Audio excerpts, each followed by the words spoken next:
What's up everyone, welcome back to another episode. In today's video we're going to be doing my first ever Q&A episode.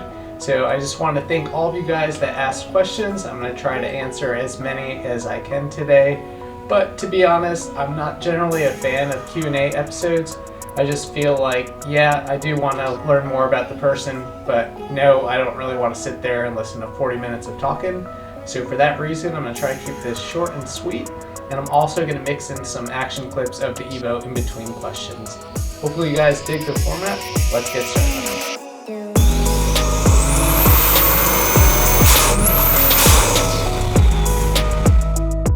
Alright, so the first question comes from the Gabe Gabe. First of all, I checked out your profile. Your golden retriever is super cute. Seems like a maniac just like mine. Huge fan of golden retrievers. So they asked, do you have any favorite cars and why? And secondly, what is an EP? So I'll answer the second one first because that one's pretty easy, I think. It just stands for an episode. I try to kind of structure my build so they all follow a linear progression so that my viewers could follow along easily. And the first question, do you have any favorite cars and why? That's a harder one. I really do like all cars. But if I would have to pick a specific segment, I would say late 90s to early 2000s Japanese cars. I just feel like at that point all the engineering was really focused on the driving experience, simple styling, great motors, that type of thing. In particular, I love Evos and RX-7s. So hopefully that answers your question.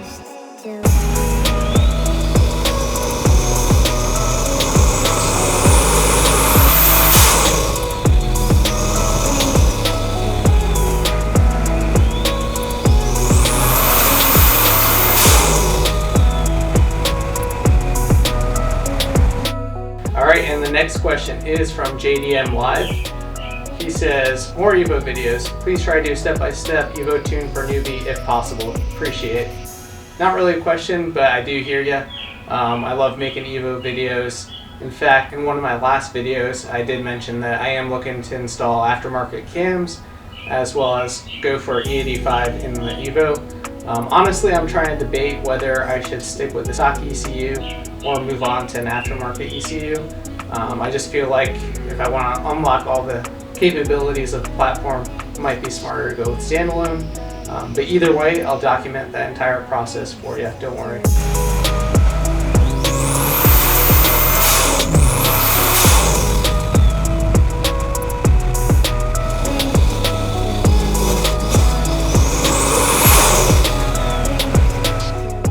The next question is from Shabbat EFT. Hopefully I pronounced that right. He asked, what is the most rewarding project and what's the most painstaking? And I would say the answer to that question is the same project, and that was getting the Bridgeport into the FD-RX-7. So when I acquired that motor, it was pretty much just a short block, didn't have any of the accessories or front cover or any of the accessories. So putting that all together, checking the end play, all of that, it was super stressful. And of course I was anxious and nervous that I messed something up. So once we got that motor into the car, got it all started up, and I heard it brap for the first time, super excited. It was probably the most rewarding experience. And I just love that car, how it sounds and how it drives. So if you haven't checked out that project, check it out. I'll put a link in the description. But that was pretty much the most rewarding project I've done thus far.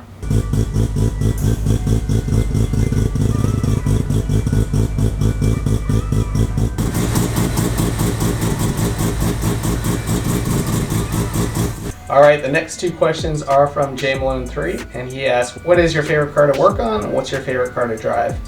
So to me, my favorite cars to work on are the ones that are easy to work on, meaning there's space, there's availability of parts, as well as documentation and resources out there if you want to do anything and someone's done it before and you want to kind of learn how to do it. I would say in that regard, it's probably got to be the Miata. There's just a ton of resources out there, a ton of channels that cover it. Easy to work on, lots of parts, that kind of thing. So the Miata, hands down for that.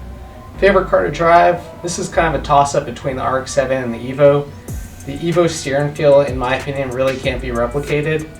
Just feels amazing, and it's super raw, and it really just drives like some sort of like vicious animal. It's really hard to replicate that feel. I would say the Bridgeport and the RX-7 is really close to that, but the Evo's handling beats it out.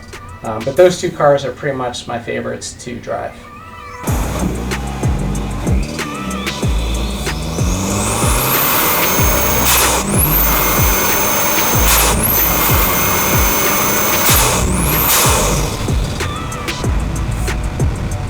All right, the next question is from Don Youssef.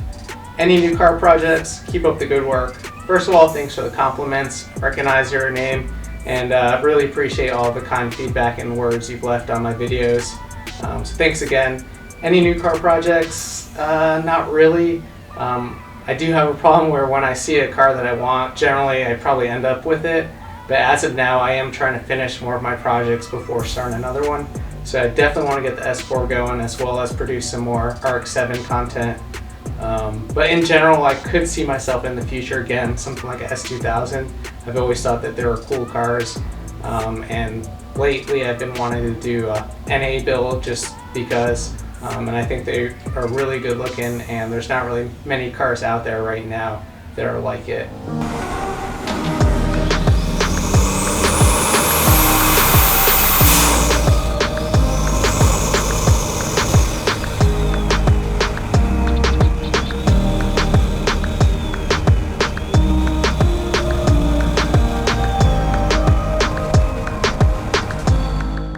Alright, and the final question that I'll answer today is from David Bruner, another name that I recognize. What's up, man?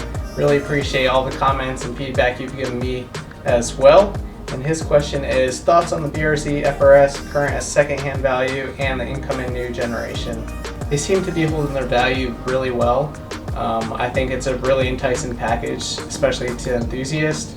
I think overall, the whole package is there. It might be a little bit underpowered, but the aftermarket is just huge. So if you want to tune in, add more power, you have all of those options. In terms of the incoming new generation, I'm really excited about it. I've heard that it's going to come with a 2.4 liter turbo motor, so I'm excited to learn more about that. Like I mentioned, I do think they're slightly underpowered from the factory now, so it'll be sweet to see how much power they come with. I think depending on the weight of the second gen, that'll probably impact the resale value of the first. Meaning that if the second generation comes in bloated and heavier, I think the values of the first gen will probably either stay or slightly increase for a while, just because I feel like enthusiasts want the most raw form of the car. I think if it's about the same, the first gen will probably go down a little bit. But overall, I don't see it changing much because I think they're kind of catered towards the enthusiasts, and generally speaking, resale value on enthusiast cars does seem to be pretty stable. But I'm excited to see more.